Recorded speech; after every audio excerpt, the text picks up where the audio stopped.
Kwa majina naitwa Anita Clemens, ni mfamasia wa halmashauri ya mji Nanyamba. Leo hii tumepata ugeni kutoka Baraza la Famasi Tanzania likiwa limeongozwa na mwenyekiti wa bodi ya Baraza la Famasi na msajili wa Baraza la Famasi Tanzania sambamba na wafamasia kutoka Baraza la Famasi Tanzania. Kwa ujio wao wamekuja kututembelea na wameweza kuja kutuletea elimu juu ya matumizi sahihi ya dawa. Tunashukuru sana kwa ujio wao katika halmashauri yetu, na kwa zile sehemu ambazo walikuwa wamepanga kuzitembelea, wameweza kuzitembelea kwa ukamilifu.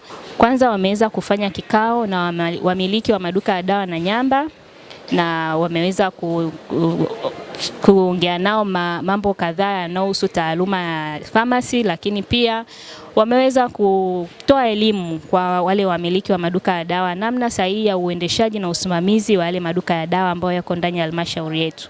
Na wao pia wameweza kueleza changamoto, wameweza kueleza manufaa, wameweza kueleza pia yale yote ambao wanayapitia wakiwa kama wamiliki na wakiwa kama wanataaluma ambao wanatoa dawa katika yale maduka ya dawa, na wameweza kupata ufafanuzi mzuri sana kutoka kwa msajili namna sahihi ya kuweza kuyaendesha maduka yao. Kwa hiyo wameshukuru sana kwa ujio huu, na wanaamini ujio huu utaendelea kuwa endelevu na wataendelea itawasaidia kuendelea kutoa huduma ambao ni sahihi na stahiki kwa wanajamii ya Nanyamba.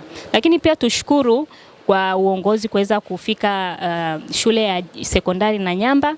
Wameweza kukutana na wanafunzi wa sekondari ya Nanyamba, wameweza kuongea nao zaidi na kutoa elimu, na wameweza pia kuhabarisha wanafunzi ni namna gani au ni kwa njia gani wanaweza wakafikia kuweza kusoma pharmacy hapo mbeleni.